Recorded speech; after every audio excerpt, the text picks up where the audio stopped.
میرے اسلامی بھائیوں، عزیزوں اور دوستوں، ہمارے نبی صلی اللہ علیہ وسلم کی پیدائش کہاں پر ہوئی ہے؟ ہمارے نبی کی پیدائش مکہ میں ہوئی ہے۔ ہمارے نبی کس دن دنیا میں تشریف لائے؟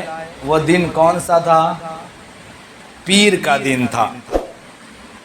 اپریل کی 22 تاریخ تھی اور 571 عیسوی پیر کے دن صبح کے وقت جب فجر کا وقت شروع ہوتا ہے، اس وقت میں 22 اپریل 571 عیسوی کو مکہ میں عبد المطلب کے گھر میں اللہ کے نبی تشریف لائے۔ اللہ تبارک و تعالیٰ نے آپ کو 40 سال کی عمر میں نبوت عطا کی اور آپ کو اس بات کا مکلف بنایا کہ جو چیز آپ پر نازل کی جا رہی ہے، یا ایھا الرسول بلغ ما انزل الیک من ربک، آپ ان تمام چیزوں کو، تمام احکام کو لوگوں تک پہنچا دیجئے۔ یہ نبی کو ڈیوٹی دی گئی ہے۔ اللہ کے نبی صلی اللہ علیہ وسلم مکہ مکرمہ میں یہ کام کرنا شروع کیے، تبلیغ کا کام۔ اس راستے میں آپ کو بہت ساری رکاوٹیں آئی، آپ کو ڈرایا گیا، آپ کو دھمکایا گیا، آپ کے قتل کی پلاننگ کی گئی اور نہ جانے کیا کیا کیے گئے۔ قرآن پاک میں ہے وَإِذْ يَمْكُرُ بِكَ الَّذِينَ كَفَرُوا لِيُثْبِتُوكَ أَوْ يَقْتُلُوكَ أَوْ يَخْرُجُوكَ۔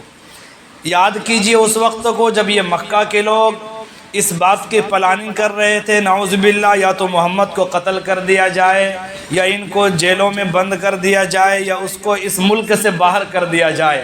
یہ تمام رکاوٹیں اللہ کے نبی کے ساتھ مکی زندگی میں آئی، لیکن اللہ کے نبی ان تمام رکاوٹوں کا مقابلہ کرتے ہوئے جو ذمہ داری اللہ نے آپ کو دی تھی، وہ ذمہ داری کی ادائیگی میں لگے رہے۔ 13 سال کا لمبا عرصہ گزر گیا۔ وہ لوگ اسلام کیا قبول کرتے بلکہ اسلام کی تبلیغ کے راستے میں رکاوٹ بن کر کے کھڑے ہو گئے۔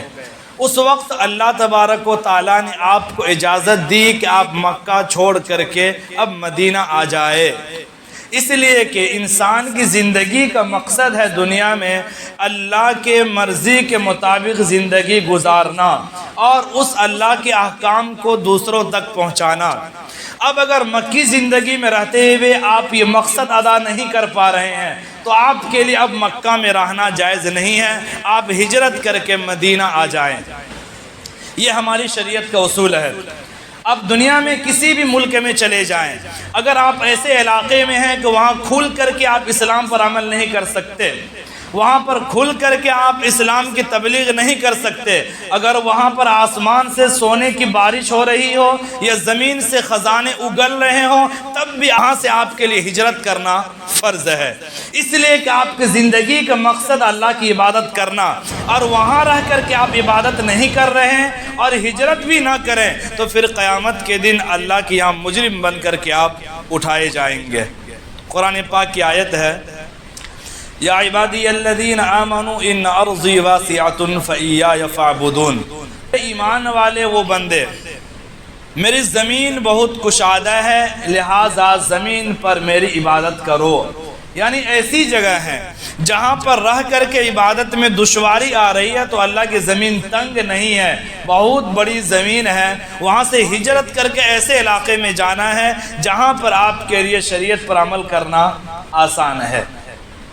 تو 13 سال تک اللہ کے نبی خوب محنت کیے، لوگ اسلام تو قبول کرنا دور کی بات راستے میں رکاوٹ بن کر کے کھڑے ہو گئے، اور وہ لوگ جو اسلام قبول کرنا چاہتے تھے ان مکہ کے سرداروں کی طاقت کو دیکھ کر کے ڈر جاتے تھے، اسلام قبول نہیں کرتے تھے۔ اللہ تبارک و تعالیٰ نے اب آپ کو اجازت دی کہ آپ یہاں سے مدینہ کے لیے سفر شروع کر دیں۔ اللہ کے نبی مدینہ آ گئے پورے قافلے کے ساتھ۔ اب جو حدیث میں سنانا چاہ رہا ہوں اب وہ حدیث سنیے۔ حضرت عبداللہ بن سلام رضی اللہ تعالیٰ عنہ یہ یہودی تھے، یہ فرماتے ہیں کہ جب اللہ کے نبی ہجرت کر کے مدینہ آ گئے اور میں آپ کی خدمت میں حاضر ہوا اور میں نے آپ کے چہرے کو بڑے غور سے دیکھا، بڑے غور سے دیکھنے کے بعد میرے دل نے کہا یہ چہرہ کسی جھوٹے انسان کا نہیں ہو سکتا۔ ابھی مسلمان نہیں ہوا ہے لیکن چہرہ ایسا پر نور ہے، روشن ہے، منور ہے کہ جب میں نے غور سے دیکھا تو میرے دل نے کہا کہ یہ انسان جھوٹا نہیں ہو سکتا۔ اور اس کے بعد میں آپ کے قریب گیا اس وقت آپ لوگوں کو نصیحت کر رہے تھے۔ حضرت عبداللہ بن سلام فرماتے ہیں کہ اللہ کے نبی کے زبان سے جو مبارک کلمات نکلے اور سب سے پہلے میری کان میں پہنچے وہ کلمات کیا تھے؟ وہ یہ کلمات تھے۔ اور اس حدیث میں اللہ کے نبی نے 4 عمل کرنے پر جنت کی بشارت دی۔ حضرت عبداللہ بن سلام فرماتے ہیں کہ نبی اس وقت فرما رہے تھے یا ایھا الناس، اے لوگو، افشوا السلام واطعموا الطعام وصلوا الارحام وصلوا باللیل والناس نیام تدخلوا الجنت بسلام۔ اے لوگو، سلام کو عام کرو، لوگوں کو کھانا کھلاؤ، صلہ رحمی کرو، رشتے ناطے کو جوڑو، اور رات میں جب لوگ مزے کی نیند سو رہے ہوں تو تہجد کی نماز پڑھو، اور یہ 4 کام اگر کر لو تو سلامتی کے ساتھ جنت میں داخل ہو جاؤ۔ تو عبداللہ بن سلام فرماتے ہیں کہ اللہ کی نے جب مدینہ آئے اور آپ کچھ نصیحت کیے، اس وقت میرے کانوں میں جو آپ کی باتیں پہنچی وہ یہ 4 کلمات تھے، اور ان 4 کام کرنے کے بعد اللہ کے نبی نے فرمایا تدخل الجنت بسلام، اگر ان امور پر عمل کرو گے تو سلامتی کے ساتھ بغیر کسی رکاوٹ کے جنت میں داخل ہو جاؤ گے۔ ان 4 امور کی تھوڑی سی وضاحت۔ سب سے پہلی چیز افشوا السلام، سلام کو عام کرو۔ دنیا کے اندر جتنی بھی قومیں ہیں آباد ہے جو اپنے آپ کو مہذب کہلاتی ہے، وہ جب ایک دوسرے سے ملتے ہیں تو ملتے کے وقت میں ان کے درمیان کچھ محبت کے جملے رائج ہے۔ وہ جملہ وہ کہتے ہیں، جیسے غیر مسلم بھائی جب ملتے ہیں تو کہیں گے نمستے، غیر اور انگریز لوگ ملیں گے تو کہیں گے گڈ مارننگ، ویلکم۔ یعنی جتنی بھی قومیں آباد ہے سب کے درمیان کچھ نہ کچھ پیار اور محبت بھرے جملے ہیں، ملتے کے وقت میں وہ لوگ وہ ادا کرتے ہیں۔ اسلام نے اس بات کی تعلیم دی ہے جب تم کسی سے ملو تو کہو السلام علیکم۔ بہت پیارا جملہ ہے، قرآن پاک کی آیت ہے جب تم گھروں میں داخل ہو تو فسلموا علی انفسکم، اپنے گھر والوں کو سلام کرو۔ پھر آگے اللہ نے فرمایا تحیۃ من عند اللہ، یہ اللہ تبارک و تعالیٰ کی طرف سے تمہارے لیے تحفہ ہے۔ من عند اللہ، اس کا مطلب یہ ہے کہ دنیا کی جو اور قومیں ہیں وہ جو الفاظ کہتے ہیں وہ ان کے ایجاد کردہ الفاظ ہے، وہ رب کی طرف سے نہیں ہے۔ اور اسلام میں جو یہ سلام ہے یہ اللہ کی طرف سے ہے۔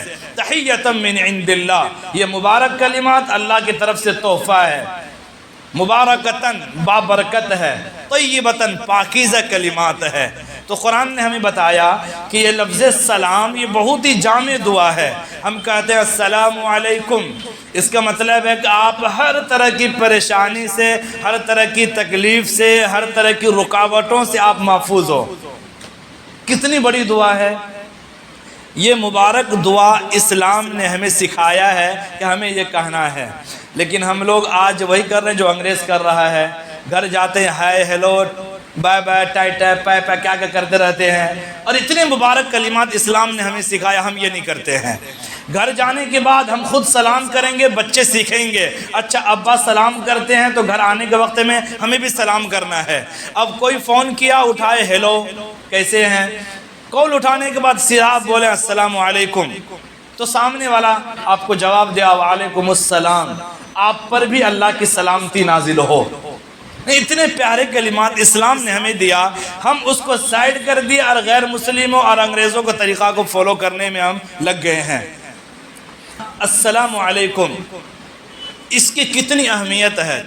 ایک صحابی ہے حضرت عبداللہ بن عمر رضی اللہ تعالی عنہ، ان کا ایک شاگرد حضرت طفیل رضی اللہ تعالیٰ عنہ، وہ روزانہ آتے تھے اور آپ کے درس میں بیٹھتے تھے، آپ سے حدیثیں سیکھا کرتے تھے۔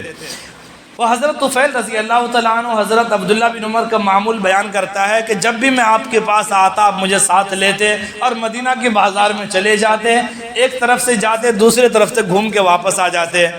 ایک دن میں آیا آپ کے پاس بیٹھا، آپ نے کہا چلو، میں نے کہا حضرت آپ روزانہ بازار جاتے ہیں، نہ کوئی سامان خریدتے ہیں، نہ بھوتو کرتے ہیں، نہ کسی دکان میں بیٹھتے ہیں، جا کر کے واپس آ جاتے، اس سے بہتر ہے کہ ہم آپ کے پاس بیٹھے کچھ علم حاصل کر لیں، آپ بازار کیوں جاتے ہیں؟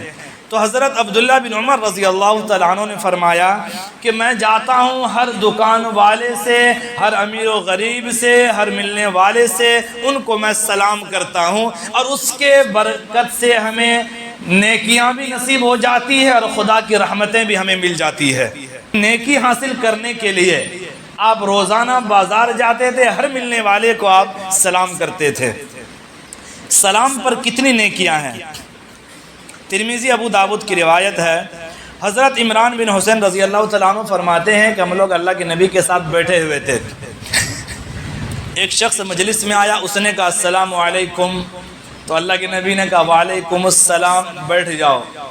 وہ بیٹھ گیا، اپنے کہا عشرن یعنی 10۔ پھر دوسرا آدمی آیا، اس نے کہا السلام علیکم ورحمۃ اللہ، آپ نے کہا وعلیکم السلام ورحمۃ اللہ، بیٹھ جاؤ، آپ نے کہا عشرون یعنی 20۔ پھر تیسرا آدمی آیا، اس نے کہا السلام علیکم ورحمۃ اللہ وبرکاتہ، آپ نے فرمایا وعلیکم السلام ورحمۃ اللہ وبرکاتہ، بیٹھ جاؤ، ثلاثون یعنی 30۔ مجلس ختم ہو گئی، ایک صحابی قریب آیا، یا رسول اللہ یہ فلسفہ سمجھ میں نہیں آیا، آپ نے پہلے کو کہا 10، دوسرے کو کہا 20 اور تیسرے کو کہا 30، کیا مطلب؟ تو اللہ کے نبی نے کہا کہ پہلے شخص نے کہا السلام علیکم، تو میں نے کہا اس ایک جملے پر 10 نیکی ملی، دوسرے نے ایک جملہ اضافہ کیا ورحمۃ اللہ، تو میں نے کہا 20 نیکی ملی، اور تیسرے نے تیسرے جملے کا اضافہ کیا وبرکاتہ، میں نے کہا انہیں 30 نیکی ملی، اور یہ سلام یہاں مکمل ہو گیا۔ اب ہم اکثر تو پورا سلام نہیں کرتے، اور اگر کرنا چاہیں تو السلام علیکم ورحمۃ اللہ وبرکاتہ ومغفرۃ حرام جنت حلال پر کیا کیا ملا دیتے ہیں، یعنی ایک تو سنت ادا نہیں کرتے، اور جب ادا کرنے کی توفیق ملتی ہے تو سنت کا مذاق اڑا دیتے ہیں، ہر طرح سے لعنت میں مبتلا ہو جاتے ہیں۔ اللہ تعالیٰ نے سلام کو برکت پر ختم کر دیا، اب آگے ایڈ کرنے کی آپ کو اجازت نہیں ہے۔ تو سلام یہ بہت ہی پیاری دعا ہے جو اللہ تعالیٰ نے ہمیں دی ہے۔ ایک صحابی ہے حضرت ابو امامہ رضی اللہ تعالیٰ عنہ، یہ حدیث ہے مسند احمد کی، وہ فرماتے ہیں اللہ کے نبی نے فرمایا ان اولی الناس باللہ من بدأ بالسلام، کتنی پیاری بات ہے۔ اللہ کے نبی نے فرمایا کہ لوگوں میں سب سے زیادہ اللہ کا قریب وہ بندہ ہوتا ہے جو سلام کرنے میں پہل کرتا ہے۔ اللہ تعالیٰ کو ایسا بندہ بہت پسند ہے جو سلام کرنے میں پہل کرے۔ سلام میں پہل کرنے والے اللہ کو بہت پسند ہے، اور اس کے ایک ریزن ہے۔ اللہ کے نبی نے ایک دوسری حدیث میں فرمایا جو آدمی سلام میں پہل کرتا ہے وہ تکبر سے پاک ہو جاتا ہے، اور تکبر سے جو پاک ہو اس کے اندر عاجزی آئے گی۔ سلام کرنے میں وہی پہل کرے گا جو اپنے آپ کو چھوٹا سمجھے گا، اور اپنے آپ کو بڑا سمجھیں۔ قریب سے کوئی بچہ گزر جائے تو اس کو ڈانٹیں گے تم نے سلام کیوں نہیں کیا؟ کیوں؟ وہ سلام کر سکتا تھا، آپ نہیں کر سکتے تھے کیا؟ اس کے مطلب اپنے آپ کو بڑا سمجھ لیے کہ وہ سلام کرے گا تو میں جواب دوں گا۔ تو جو سلام میں پہل کرتا ہے اللہ کو پسند بھی ہے، اور وہ تکبر سے پاک بھی ہو جاتا ہے۔ تو اللہ کے نبی نے جو پہلی چیز بیان فرمائی وہ یہ افشوا السلام، سلام کو عام کرو۔ ملاقات کے وقت میں سلام کرنا یہ سنت ہے، السلام علیکم ورحمۃ اللہ وبرکاتہ، مگر اس کے کچھ احکام ہیں، آداب ہیں، یعنی چند ایسی جگہ ہیں جہاں سلام ہمیں نہیں کرنا ہے۔ اگر کوئی آدمی قرآن کی تلاوت میں لگا ہے تو سلام نہیں کریں گے، اگر کوئی پہلے سے نماز میں مشغول ہے تو نماز کی حالت میں سلام نہیں کریں گے۔ اسی طرح اذان ہو رہی ہے اس بیچ میں سلام کرے تو جواب نہیں دینا ہے، اور سلام کرنا بھی نہیں ہے۔ آپ وضو کر رہے ہیں کوئی سلام کرے تو جواب بھی نہیں دینا ہے، اور ایسی حالت میں سلام بھی نہیں کرنا ہے۔ تو سلام کرنا سنت ہے، لیکن کچھ ایسے اعمال ہیں جس میں مشغول ہونے والے کو ہم سلام نہیں کریں گے۔ تو پہلی چیز ہے افشوا السلام، سلام کو عام کرو۔ دوسری چیز اللہ کے نبی نے فرمایا وَأَطْعِمُوا الطَّعَامَ، کھانا کھلاؤ۔ مقصد صرف کھلانا پلانا نہیں ہے، مقصد ہے کہ ضرورت مند لوگوں کی مدد کرو۔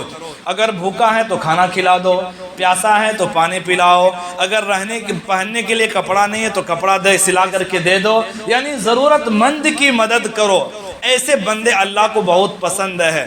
قرآن کریم میں جہاں بھی اللہ تعالیٰ نے اپنے محبوب بندوں کی صفات بیان کی وہاں پر یہ ضرور بیان فرمایا کہ یہ وہ لوگ ہیں جو اللہ کے راستے میں خرچ کرتے ہیں۔ خرچ وہی کرے گا جن کو مال سے زیادہ اللہ سے محبت ہوگی، اور جو مال جمع کر کے رکھے مطلب اللہ سے زیادہ اسے مال سے محبت ہے، پھر وہ اللہ کا محبوب بندہ نہیں ہو سکتا۔ اس لیے ایک حدیث میں اللہ کے نبی نے فرمایا سخی آدمی اللہ سے قریب ہوتا ہے، لوگوں سے بھی قریب ہوتا ہے اور جہنم سے بہت دور ہوتا ہے، اور جو بخیل ہے وہ لوگوں سے بھی دور ہوتا ہے، اللہ سے بھی دور ہوتا ہے، جہنم کے قریب ہوتا ہے۔ تو خرچ کرنے والے بندے اللہ کو بہت پسند ہے۔ بخاری مسلم کی روایت ہے، حدیث قدسی ہے، اللہ تبارک و تعالیٰ فرماتے ہیں انفق یا ابن آدم، اے آدم کے اولاد خرچ کیا کرو، انفق علیک، میں بھی تم پر خرچ کرتا رہوں گا، یعنی اگر تم میرے نام پر خرچ کرتے رہو گے تو میں بھی تمہیں دیتا رہوں گا۔ اور ایک حدیث ہے، یہ بھی بخاری مسلم کی روایت ہے، حضرت اسماء رضی اللہ تعالیٰ عنہ روایت کرتی ہے کہ اللہ کے نبی نے فرمایا انفقی ولا تحسی فیحصی اللہ علیک، اللہ کے راستے میں خرچ کرتی رہو اور گن گن کر کے خرچ مت کرو، اللہ تعالیٰ بھی تم پر بے شمار خرچ کریں گے، بے شمار تمہیں عطا فرمائیں گے۔ اور ایک حدیث میں ہے، یہ بھی ترمذی کی روایت ہے، ان الصدقۃ لتطفئ غضب الرب وتدفع میتۃ السوء، صدقہ کرنا یہ اللہ تعالیٰ کے غصہ کو ٹھنڈا کرتا ہے اور بری موت سے انسان کو بچاتا ہے۔ یہ کتنا بڑا فرمولہ اللہ کے نبی نے ہمیں دیا۔ آئے دن ہم لوگ دیکھتے ہیں کہ ایکسیڈنٹ میں کسی کا سر الگ ہے، کسی کا پیر الگ ہے، کسی کے جسم کا پارٹ پرزے روڈ پر بکھرے ہوئے ہیں، اچانک موت آتی ہے، آدمی کچھ نہیں کر پاتا ہے۔ اللہ کے نبی نے ہمیں بتایا کہ اگر تم صدقہ کرو گے تو بری موت سے بچ جاؤ گے۔ اگر آپ کہیں گھر سے باہر نکلتے ہیں سفر میں ارادے سے 2 گھنٹے کے بعد لوٹنا ہے، 5 گھنٹے کے بعد لوٹنا ہے، ایسے وقت میں کچھ نہ کچھ روپیہ صدقہ کر کے جائیں تاکہ راستے کی رکاوٹ سے آپ محفوظ رہیں، راستے کے ایکسیڈنٹ سے آپ بچ جائیں، تو اس کے بہت زیادہ فائدے ہیں۔ تو اللہ کے نبی نے فرمایا دوسری بات وَأَطْعِمُوا الطَّعَامَ، کھانا کھلایا کرو، وَصِلُوا الْأَرْحَامَ، اور رشتوں کو نبھاؤ۔ صلہ رحمی کہتے ہیں کہ وہ رشتہ جن سے خون کا رشتہ ہے، ان رشتوں کو جوڑنا، اس کو کہتے ہیں صلہ رحمی۔ اس کے لیے مال خرچ کرنا ہی ضروری نہیں ہے، کبھی وقت کی ضرورت پڑے گی وقت اسے دینا، کبھی جسمانی مدد کی ضرورت پڑے گی جسمانی مدد کرنا، کبھی روپیے کی ضرورت پڑے گی روپیے کی مدد کرنا، کبھی مشورہ کرنے کی ضرورت ہے مشورہ اچھا دینا، یہ ہے صلہ رحمی کرنا۔ آج مسلمانوں کا عام طور پر ایک مزاج ہے الحمدللہ کہ دین کے راستے میں خرچ کرتے ہیں، مسجد کے نام پر، مدرسے کے نام پر غریب فقیر کو دیں گے، لیکن اس کے خاندان میں اس کے چچا کا بیٹا، چچا کی بیٹی، اس کی بیٹی یا اس کی بہن بیوہ ہے، ادھر بھی خرچ کرنا اس کو ثواب نہیں سمجھتے ہیں، حالانکہ ان پر خرچ کرنا زیادہ ثواب ہے۔ اللہ کے نبی نے ایک حدیث میں فرمایا غریبوں کو دو، اجنبی کو تو تمہیں 1 ثواب ملے گا صدقہ کرنے کا، اور اگر رشتہ داروں پر خرچ کرو تو 2 ثواب ملے گا، 1 صدقہ کرنے کا، 1 صلہ رحمی کرنے کا۔ لیکن ہمارا ذہن ادھر نہیں جاتا، ہم خوب عمرے کریں گے، خوب دین کے کاموں میں روپیہ لگائیں گے، خوب غریبوں کو دیں گے، لیکن اپنے بہن کا ابھی تک ہم وراثت کے حصہ حق نہیں دیے، ادھر ہمارا ذہن نہیں جاتا ہے کہ یہ بھی صلہ رحمی میں شامل ہے کہ ہمارے بھائی، ہمارے بہن ہیں، ابا دنیا سے چلے گئے، ان کے مال سے ان کا حصہ بھی دینا ہے، اسے ہم نہیں، ادھر ہمارا ذہن نہیں جاتا۔ ہم یہ سمجھتے ہیں کہ سود کھانا حرام ہے، یہ سمجھتے ہیں کہ شراب پینا حرام ہے، اس کو پیسہ کمانا حرام ہے، ہم یہ سمجھتے ہیں کہ دھوکہ دے کر کے مال لینا حرام ہے، لیکن اپنے بھائی بہن کا حق ہم نے نہیں دیا اور لوٹ کر کے وہ کھا رہے، اسے ہم جائز سمجھتے ہیں۔ 20 سال سے 30 سال سے سجدوں میں سر پٹک رہے ہیں، خوب دین کا کام کر رہے ہیں، تہجد کے پابند ہے، صف اول کا پابند ہے، اور پتہ چلا کہ بھائی بہن کا بھی حق ادا ہم نہیں کیے، وہ بھی تو حرام ہے۔ قرآن کریم میں جتنے تفصیل سے اللہ نے وراثت کے مسئلے کو بیان کیا، کسی اور مسئلے کو بیان نہیں کیا ہے، نہ نماز، نہ روزہ، نہ حج، نہ زکوٰۃ۔ پورے ایک رکوع کو اللہ نے نازل کیا سورہ نساء میں کہ وراثت میں کس کا کب کتنا حق ہے، لیکن ہمارا ذہن ادھر نہیں جاتا۔ یہ بھی صلہ رحمی ہے۔ صلہ رحمی کرنے کی بہت فضیلت ہے۔ ایک حدیث آپ کو سنا دیتا ہوں، اللہ کے نبی صلی اللہ علیہ وسلم نے فرمایا، بخاری مسلم کی روایت ہے، من احب ان یبسط له فی رزقه وینسأ له فی اثری فلیصل رحمہ، کہ تم میں جو بھی یہ چاہتا ہے کہ اس کے رزق میں برکت ہو اور عمر میں برکت ہو، اس کو چاہیے کہ صلہ رحمی کرے۔ رزق کے بارے میں سب پریشان ہے، یہ تعویذ لو، یہ وظیفہ لو، وہ وظیفہ لو، خوب کرتے ہیں۔ اللہ کے نبی نے ہمیں ایک راستہ بتایا، اگر رزق میں کشادگی چاہتے ہو تو صلہ رحمی کرو، رشتہ داروں کا حق ادا کرو۔ اور نبی نے یہ بھی فرمایا کہ صلہ رحمی یہ نہیں ہے کہ اگر کوئی اچھا کرے تب تم اچھا کرو اور کوئی برا کرے تم برا کرو، یہ صلہ رحمی نہیں ہے۔ صلہ رحمی ہے کہ صل من قطعک، اگر تمہارے خاندان میں یا تمہارے رشتہ داروں میں، تمہارے اولاد میں کوئی ایسا ہے جو رشتہ توڑنا چاہتا ہے، ان کے ساتھ تم جوڑنے کی کوشش کرو، اس کا نام ہے صلہ رحمی۔ اور یہ کرنے پر عمر میں بھی برکت ہے اور رزق میں بھی برکت ہے۔ اور صلہ رحمی نہ کرنے پر، صلہ رحمی رشتے ناطے کو توڑنے پر تو اللہ کی بڑی وعیدیں آئی ہے۔ نبی نے فرمایا صاف کلیئر، لا يدخل الجنت قاطع، رشتے ناطے کو توڑنے والا جنت میں داخل نہیں ہوگا۔ سجدوں میں سر پٹکنے سے جنت نہیں ملنے والی ہے، رشتے ناطے کو ادا کرنا پڑے گا۔ مشکات کی حدیث ہے، لا تنزل الرحمت علی قوم فیہ قاطع رحم، جس قوم میں ایک آدمی بھی رشتہ ناطہ کو توڑنے والا ہو، اس قوم پر اللہ کی رحمت نازل نہیں ہوتی۔ حضرت عبداللہ بن مسعود رضی اللہ تعالیٰ عنہ فجر کی نماز کے بعد حدیث پڑھایا کرتے تھے۔ ایک مرتبہ آپ نے حدیث پڑھانے سے پہلے کہا، اس مجمع میں اگر کوئی رشتے ناطے کو توڑنے والا ہے تو اٹھ کر کے چلا جائے، اس لیے کہ میں ابھی دعا کروں گا۔ اگر اس مجمع میں ایک آدمی بھی ایسا ہوگا جس کے رشتہ ناطہ ٹوٹا ہوا ہے تو ایسے لوگوں کی دعا آسمان پر نہیں جاتی، آسمان کے دروازے بند ہو جاتے ہیں۔ اگر ایسا آدمی میرے مجمع میں تو اٹھ کر کے چلے جاؤ، مجھے بھی دعا کرنی ہے۔ ہم لوگ کتنا پریشان ہوتے ہیں، نفل پڑھتے ہیں، صلاۃ الحاجت پڑھتے ہیں، خوب دعائیں کرتے ہیں، پھر بھی معاملہ بن نہیں رہا۔ کیوں؟ اچھا آپ اپنے بھائی سے کئی سال سے بات نہیں کر رہے ہیں، اس لیے کہ شادی کی دعوت میں آپ کو نہیں بلایا تو آپ بات بند کر دی ہے، اس لیے کہ اس کے گھر میں کوئی پروگرام تھا، آپ کو نہیں بلایا گیا تو آپ نے بات ختم کر دی، رشتے کو ختم کر دیا، اور پوری زندگی وظیفہ لیے رہے ہیں اور خوب تسبیح کر رہے ہیں، سجدے میں سر پٹک رہے ہیں، اور پھر بھی آپ پریشان ہیں، آپ کی دعائیں قبول نہیں ہو رہی ہے، اس لیے کہ آپ کا رشتہ ناطہ ٹوٹا ہوا ہے۔